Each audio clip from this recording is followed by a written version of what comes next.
The desert east of Hamer, Idaho was a place locals rarely spoke of. An endless wasteland of shifting sand hills known as the Devil Dunes, where the winds whispered secrets and the nights pressed down like a living weight. On August 17, 1992, 4 men, local ranch hands and part-time hunters, were found dead in the dunes. Their bodies were shriveled, almost mummified, and completely drained of blood. No tracks led to or from their corpses. No sign of struggle. No explanation. What followed was a story buried under fear, conspiracy, and whispered warnings. A story that began with a single foolish dare. Carter Lane, Travis Holt, Mike Randall, and Jesse Burke had been drinking heavily that night at a dive bar on the edge of Hamer. Talk turned, as it often did, to the Devil Dunes. Old wives' tales, Travis slurred, slamming his beer down. Ghosts, monsters, nothing out there but sand and rattlers. Then prove it, Carter challenged. Spend a night out there. All the way to sunrise.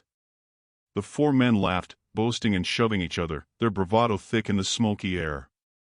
They piled into Mike's battered Ford pickup, their rifles and a few flashlights tossed in the back. None of them came back alive. The drive took less than an hour. By midnight, the truck rolled to a stop on the edge of the dunes, headlights carving tunnels through the darkness.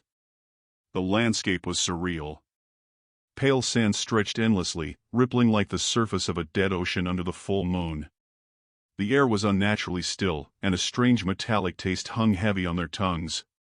They set up a small fire, half joking, half glancing nervously into the yawning dark. "Feels off," Jesse muttered, clutching his rifle a little tighter. "Grow a pair," Carter snapped, but he didn't light another beer. None of them did. The fire cast long, distorted shadows. And it was within those shadows that the nightmare began. Around 2 a.m., the fire sputtered and died, though no wind blew.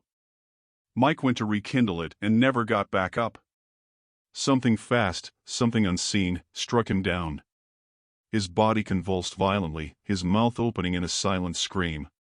The others screamed too, bolting upright, rifles swinging wildly. They saw nothing. Only the sound, a low, buzzing hum, filled their ears. When they reached Mike, he was already dead. His skin was cold, his body grotesquely sunken. Blood pooled beneath him, but there was no wound. "We need to go," Jesse shouted. Carter and Travis didn't argue. The truck wouldn't start. The engine whined, coughed, and died. The headlights flickered out, plunging them into thick, oppressive blackness. "Run!" Carter barked. They sprinted blindly across the dunes, but the landscape twisted around them. Hills rose and fell impossibly. Familiar stars were smothered by thick, rolling clouds. The buzzing grew louder, vibrating in their bones. Jesse stumbled, gasping. Something unseen yanked him backward into the sand. Travis and Carter turned, shouting his name, but Jesse was already gone. Only a dark, spreading stain remained where he had stood. They didn't stop running. The thing in the sand. They didn't see it until it wanted them to. The creature was part of the dunes, rising like a massive, shifting form, neither beast nor specter. Its surface was the color of old bone, its limbs like tendrils of smoke. Glowing red eyes blinked open along its writhing body, and its buzzing grew deafening. Travis fired his rifle, the shots swallowed by the night. Carter screamed and turned to run, but Travis stumbled, his foot sinking into soft sand. The creature surged forward, engulfing him. Carter didn't look back. He didn't know how long he ran.